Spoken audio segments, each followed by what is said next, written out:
जय मसीह की। Good morning. आज सुबह प्रभु का वचन हमारे लिए नीति वचन अध्याय 1 आयत 1, 2 और 3 प्रोवर्ब्स चैप्टर 1 वर्स 1, 2 एंड 3 आपके लिए पढ़ना चाहती हूँ। दाऊद के पुत्र इज़राइल के राजा सुलेमान के नीति वचन। इनके द्वारा पढ़ने वाला बुद्धि और शिक्षा प्राप्त करे और समझ की बातें समझे और काम करने में प्रवीणता और धर्म, न्याय और निष्पक्षता की शिक्षा पाए। ये नीति वचन जो किताब है राजा सुलेमान के द्वारा लिखा गया है। वो पहली आयत में लिखा गया है, दाऊद के पुत्र इज़राइल के राजा सुलेमान के नीति वचन। अब ये नीति वचन की खासियत क्या है? दूसरी आयत में लिखा है, इनके द्वारा पढ़ने वाला बुद्धि और शिक्षा प्राप्त करे और समझ की बातें समझे। सुलेमान राजा अति बुद्धिमान पुरुष था। उन्होंने इस नीति वचन को लिखा और इस प्रकार लिखा गया है कि पढ़ने वाला इंसान को बुद्धि मिलेगा, समझ मिलेगा और ज्ञान मिलेगी। तीसरी आयत में लिखा है, जब बुद्धि, समझ और ज्ञान हमारे पास है तो तीसरी आयत में लिखा है, और काम करने में प्रवीणता, धर्म, न्याय और निष्पक्षता की शिक्षा पाए। यहाँ पर भी हमें काफी शिक्षाएं मिलती है, लेकिन हम एक पॉइंट पर फोकस कर रहे हैं, वो है तीसरी आयत का पहला लाइन, जहां पर लिखा है, और काम करने में प्रवीणता। ये काम करने में प्रवीणता कैसे मिलता है? क्योंकि ये किताब पढ़ने से हमें पता चलता है कि बुद्धि, ज्ञान और समझ कैसे हमारे अंदर होगा और उसके द्वारा हम हमारे कामों में प्रवीणता को दिखाएंगे। मेरे प्रियो, आज एक सवाल हमारे सामने है, हम किस प्रकार के इंसान हैं? दो प्रकार के लोग हैं। एक प्रकार ऐसा है, जो भी काम उनको मिलता है बस नाम के लिए उनको करना है, पूरा करना है, चाहे वो अच्छा है बुरा है, किसी भी प्रकार से उनको कर कर खत्म करना है। लेकिन दूसरे झुंड के लोग हैं कि जो भी काम उनके हाथ में आते हैं वो लोग उसमें अपना मेहनत डालते हैं, अपने बुद्धि को इस्तेमाल करते हैं और उस काम को परफेक्शन के साथ करने की कोशिश करते हैं। बखूबी वो काम पूरा करने की कोशिश करते हैं। वो लोग प्रोफिशिएंट है उस काम में। मेरे प्रियो, आज वचन हमको ये सिखाता है कि जब हम लोग प्रभु के वचन को पढ़ेंगे, परमेश्वर बुद्धि, समझ और ज्ञान को हमारे अंदर डालेगा और साथ में हम हमारे काम में प्रवीणता दिखाने वाले लोग बन जाएंगे। अब यहाँ पर रुकेंगे। बुद्धि कहाँ से मिलती है? ये आयत हम सबको मालूम है।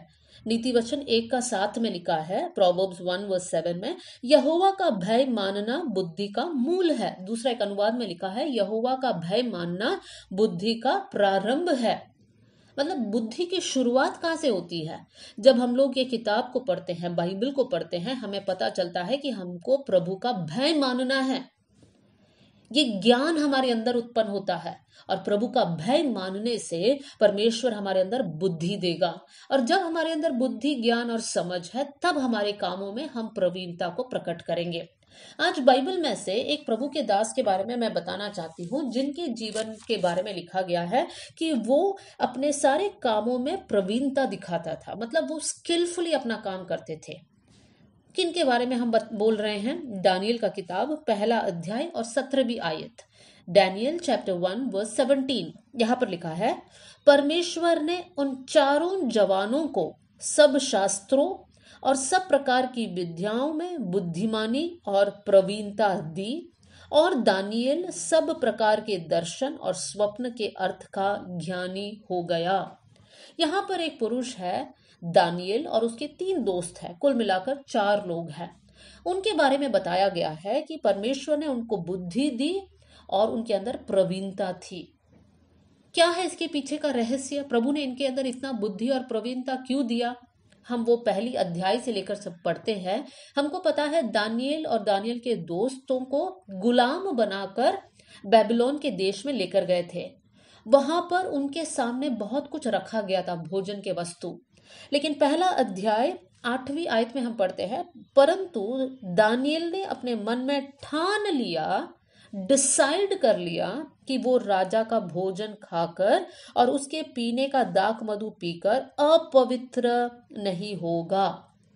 दानियल और उसके दोस्तों ने ये डिसीजन लिया कि हम अपने आप को अशुद्ध नहीं करेंगे। क्यों उन्होंने ये डिसीजन लिया? क्योंकि उनके अंदर प्रभु का वचन था और उनको मालूम था प्रभु के व्यवस्था के अनुसार उन्हें क्या खाना है और क्या नहीं खाना है। और जब उनके अंदर वो व्यवस्था को मानने का एक इच्छा था, वो क्यों था? क्योंकि उनके अंदर प्रभु का भय था कि हम प्रभु के बच्चे हैं, हम इब्रानी बालक हैं, हम यहूदी लोग हैं, तो हमें प्रभु के वचन को मानना है। कर कर वो भय जब उनके अंदर था, तो परमेश्वर उनको बुद्धि और प्रवीणता से भर देता है। हम बाद में दानियल के जीवन पढ़ते समय इस बात को सीख लेते हैं कि दानियल को परमेश्वर ने कैसे उठाया, कैसे आदर दिया, उस पूरे राज्य के ऊपर परमेश्वर ने उसको एक स्थान दिया, पदवी दिया। ये क्यों है मेरे प्रियो? क्योंकि दानियल के अंदर प्रभु का भय था। प्रभु का भय मतलब प्रभु के व्यवस्था के अनुसार चलना। प्रभु का भय मतलब बुराई से दूर रहना। प्रभु का भय मतलब ये ठान लेना कि मैं पाप नहीं करूंगी या नहीं करूंगा। जब हम प्रभु का भय को हमारे अंदर रखते हैं, तब हम प्रभु के द्वारा पाया जाने वाला बुद्धि हमारे अंदर मिलता है। हमारे अंदर बुद्धि होता है और उस बुद्धि के कारण हमारे कामों में हम प्रवीण रह सकते हैं। मेरे प्रिय भाई बहनों, हम सब प्रभु यीशु मसीह पर विश्वास करने वाले लोग हैं। हम सबके स्ट्रीम्स अलग अलग है। आप में से कुछ लोग डॉक्टर्स होंगे, नर्सेस होंगे, टीचर्स होंगे, पायलट्स होंगे, लॉयर्स होंगे। हो सकता है हम लोग कुछ काम नहीं कर रहे, लेकिन हम लोग हाउसवाइफ है, एक मदर है, एक माँ है, एक पिता है। हर जिम्मेदारी को पूरा करने के लिए हमें बुद्धि की जरूरत है और हर जिम्मेदारी को प्रवीणता के साथ हमें उसको पूरा करना है। हम बस कैसे भी अपना काम कर कर छोड़ना नहीं है। आज अगर हम सेवकाई में भी है, हमारी ये प्रार्थना होना चाहिए, प्रभु बस हम कुछ भी जाकर किधर भी कुछ भी कर करना है, लेकिन बुद्धि के साथ, ज्ञान के साथ, समझ के साथ, प्रवीणता के साथ हम आगे बढ़े।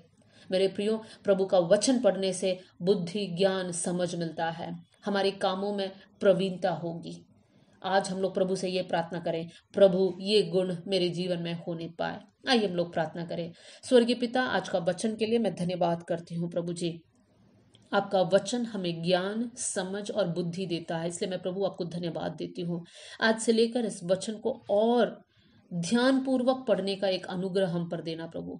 आपका भय हमारे अंदर होने पाए प्रभु। जीवन के बहुत सारे स्थल में परमेश्वर पिता हम गिर जाते हैं, पाप में फंस जाते हैं, लेकिन दानियल समान प्रभु हम भी ठान लेने पाए कि प्रभु कि हम आपकी व्यवस्था के खिलाफ नहीं जाएंगे, आपके वचन के खिलाफ हम नहीं जाएंगे प्रभु। उसके लिए आपकी मदद को हम चाहते हैं। आप हमारे साथ रहना और हमारी मदद करना प्रभु। जैसे आपने दानियल को बुद्धि और प्रवीणता दी, वैसे ही प्रभु मैं दुआ करती हूँ आज वचन सुनने वाले हरेक के अंदर बुद्धि और प्रवीणता होने पाए प्रभु। हमारे कामों को हम अच्छे से करने पाए, हमारे कामों को करने के लिए हमको निपुण बनाना कर कर मैं दुआ करती हूँ। आपने हमारी प्रार्थना सुन लिया, इसलिए धन्यवाद। आदर और महिमा आपको देते हुए यीशु के नाम से हम मांगते हैं, आमेन। God bless you all. जय मसीह की।